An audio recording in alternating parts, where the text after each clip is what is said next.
syempre po, hindi pa ako sila nag-start. Maraming salamat po dahil isa po ang gala namin ng 7. So ito ang unang destination na pupuntahan po natin ay yung White Beach po. Ano po? So from Peter Port, papunta po ng White Beach ay gagamit po tayo ng bangka. Bago po tayo pupunta po. So dun po sa bangka, may life vest naman po tayo. So once na nasa bangka po tayo, kung maaari lang po sana, pakisuot po yung life vest po natin. Unang-una po, kaya po natin sinusuot po yung life vest po natin dahil unang-una, protocol po ng Coast Guard yan. Pangalawa po, safety first po tayo. Pangatlo po, safety first po tayo. So ayun po. So mag-consume po tayo 15 minutes po, nasa beach na po tayo. Hindi basta suot lang po yung life vest po pakitali po ng maayos. Yung tali po na hindi po tayo kayang iwan. Ano po?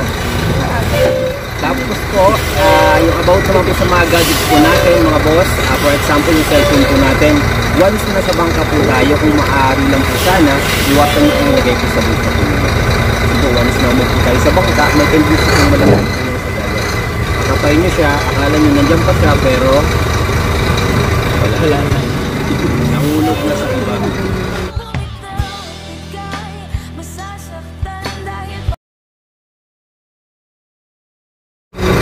Pagdating po natin ng White Beach, meron po tayong cottage po doon na pwede po natin iwan yung gamit po natin. At din po sa White Beach, meron po tayong CR na pwede po kung sino po mag-change ng gamit po ninyo, pwede po. Tapos po, mula po dun sa beach, doon po tayo mag-start mag-hike. Kasi nandun po yung dalawang akyat natin dito, yung Batanes of the East, saka po yung Lighthouse. So mula po dun sa beach, mag-hike po tayo, mga 25 minutes po, sa summit po tayo. So doon po sa bundok, wala po tayong CR, wala po tayong tindahan sa bundok. Ano po? Kaya kung maaari lang po sana, bago po kayo makiat, kailangan po ng pag-prepare na kayo. Kailangan ng pag-CR na po kayo, kailangan may water na po kayong dala. Ano po? Tapos po, doon po sa bundok, okay lang din naman po magdala po kayo ng pagkain. But, respect po. FNC, leave no drinks po tayo. Ano po? So ito yung plastic po na hindi doon sa dala po, wala kayong makikita ng trash can. Ano po? So after po natin umakyat, babalik po ulit tayo ng White Beach, doon po sa cottage po natin. Pahinga ng konti, tapos pupunta naman po tayo sa island hopping. Yung cave po ang mapupuntahan po natin, rock formation, Deadpool, saka Deadpool po. Doon po, may experience nyo po doon, pwede po kayo mag-swimming. Kung may dala po kayong mga goggles, dalhin nyo po, ano po, dahil marami pong makikita ng mga isda, mga gandang corals dun sa rock formation. Once na nakadak po tayo sa rock formation, kung maaari lang po sana, yung mga sapin po natin sa paa, iwasan nyo pong tanggalin. Kasi po nang una, marami pong asorchin, marami pong matutulis na bato. Pero kung sanay po kayong masaktan, kung manhid na po kayo, okay lang, tanggalin nyo.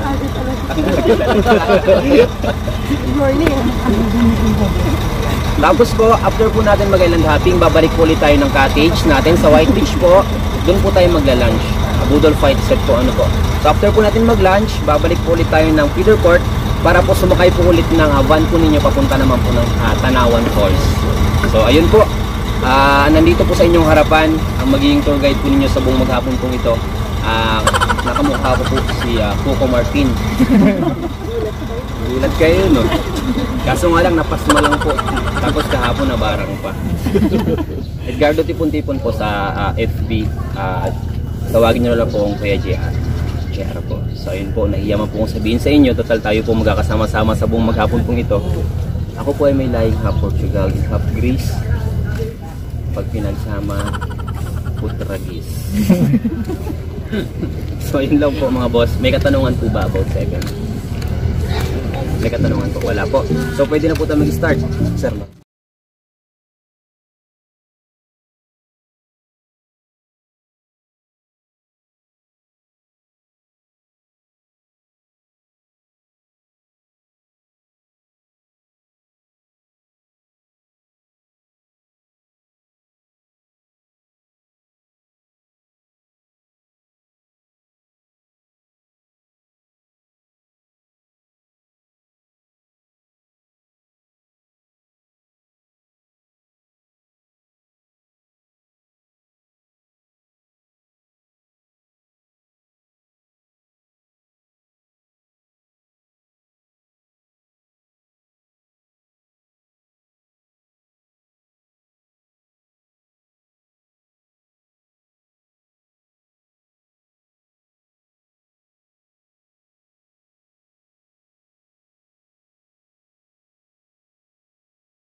So yun po, bilang tour guide po ninyo, kung maaari lang po sana, iwasan nyo pong matapilok, dandahan lang po tayo, iwasan nyo pong magasgasan. Kasi bilang tour guide nyo po, ang alam ko lang po first aid ay puro CPR lang po.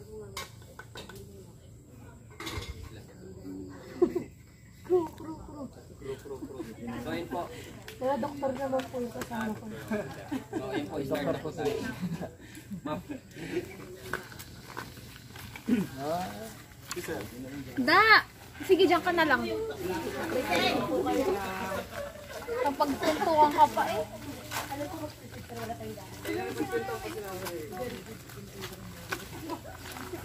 Wala mga kababayan eh.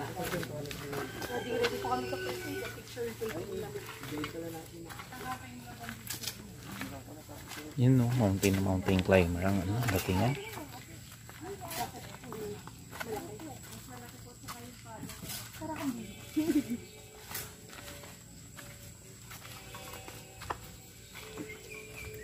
No? Yan. Kala may video. Sige.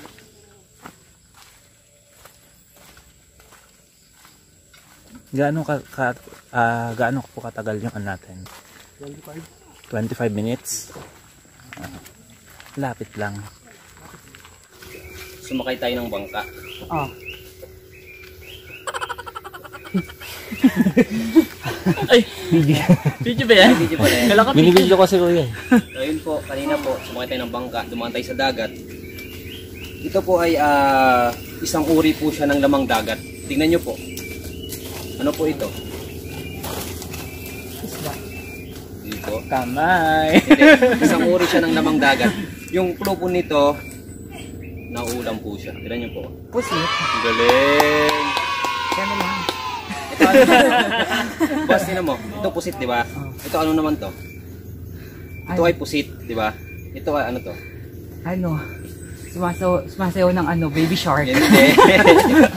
Hank, they were wrong. Ano yun? Ano Ito yun? pusit, di ba? Oo. Ito ay...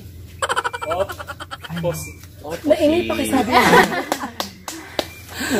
May nakahabol pa ng sagot. Bigyan ng jacket. Ito ay pusit, di ba? Ito ay opposite. Ano naman po ito? Tingnan nyo po.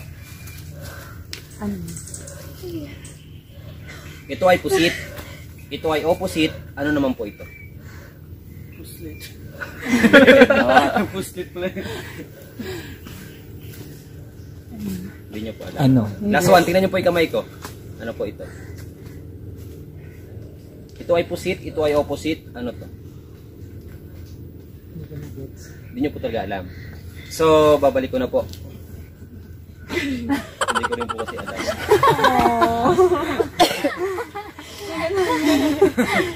Ready na?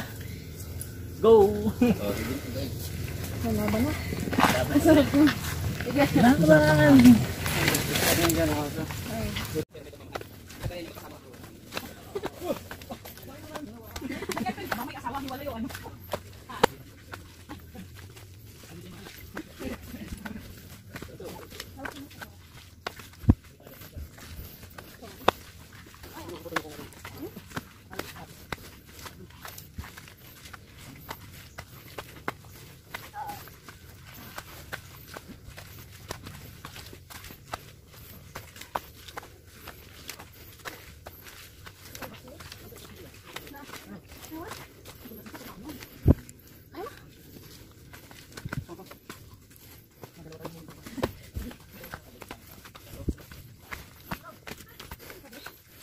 Hindi na lang po ako dito butala. Tapusin ko na yan. Ito na. Kinilibot mo. May nakapansin po ba kayong mga prutas? Wala po, no? Speaking prutas po. Anong prutas po ang nababanggit sa kanta na Happy Birthday? Wala. Meron, ma'am. Hindi ko alam. Hindi nyo po alam. Ang prutas po na nababanggit sa kantang Happy Birthday ay dalandan. Dandalan-dandan. Dandalan, dandan. Happy birthday. Diba? Alam na, sino papakain? Celebrant. Eh, may nakapula eh. Dalawa sila. Dan.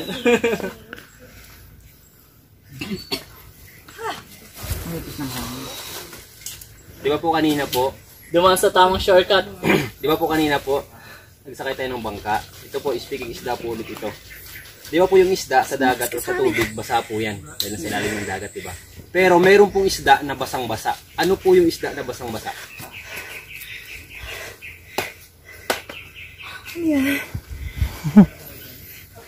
Parang tingin mo muna lang. Wala makasagot.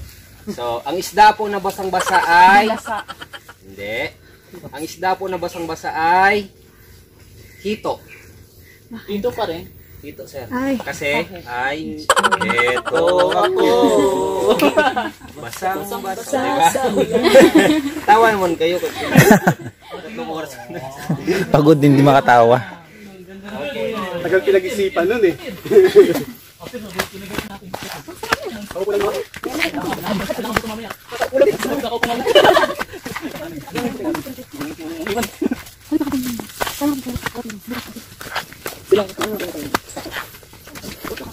Kaya pag sa hiking, kailangan tumunta sa karugay.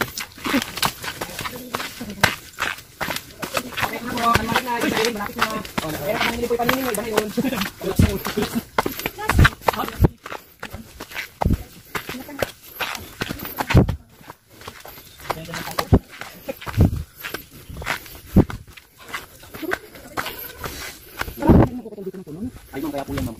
Ay, nasa ito, ma'am. Inirin na dito yung mga bisugad. Harap, tapos po nilagyan po ng konting design. Hindi po kami nagpangalan yan kung hindi kagaya nyo rin pong turista na nakarating na po ng Batanes. Dahil nung umakyat po sila dyan, yung view daw po kasi like Batanes po. Kaya tinawag po siyang Batanes of the East. Pero hindi naman to East, North to. Dapat Batanes of the North. Ay, Batanes of the North. Ano naman? Kasi yung Batanes nasa north na. Northeast. Tapos dyan po, mayroon po siyang dagat. Kaso bawal po hugasan. Bawal po maligo. Dyan sa taas. Bakit? Surprise na lang naman po. Okay.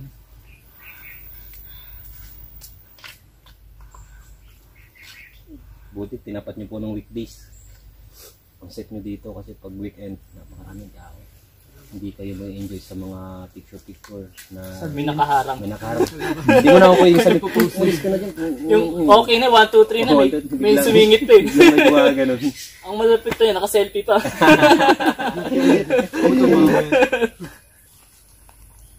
Kala mo ikaw lang. Sila ginong may tatakbo. Pag-post ng Facebook eh, nagtaka siya bakit may nakatag eh. Automatic kasi pag naka-public. Ikaw na? Oh, go. Ma'am, okay ka lang. Nabawasan na ma'am. Maganda na. Sunog na. Let's go. Bawi ang pag-uwi. Yes. Go po. Kunting kemot na lang po yan. Tatapusin ko na. Tapusin mo na. Careful sa'yo. Naging hiking nga kami. Nagdala rin ako. Sige ma. Ano ka na. Kasi mas mabilis ka. Ayaw mo. Feeling ko hindi. Ayun na yun, di ba?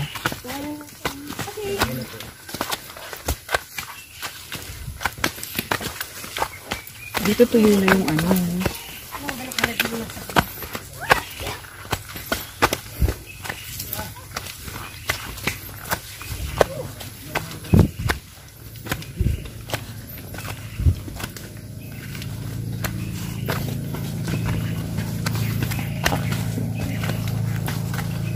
Matirik dito. Pero ito yun na. Ito tuyo.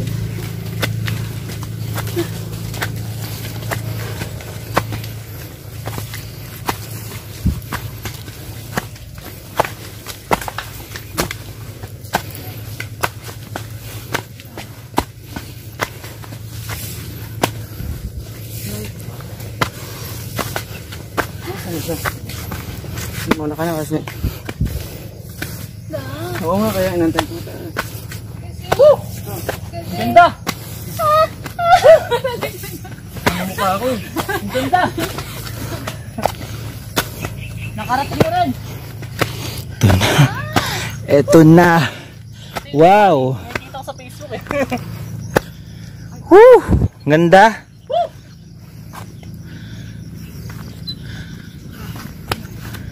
Patay.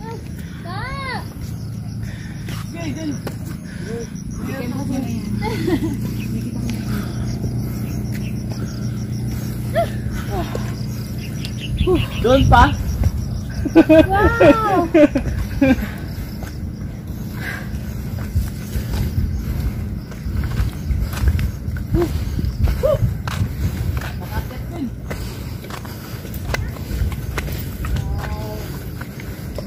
Boss, vlogger. Patag naman sa akin. Patag naman sa akin.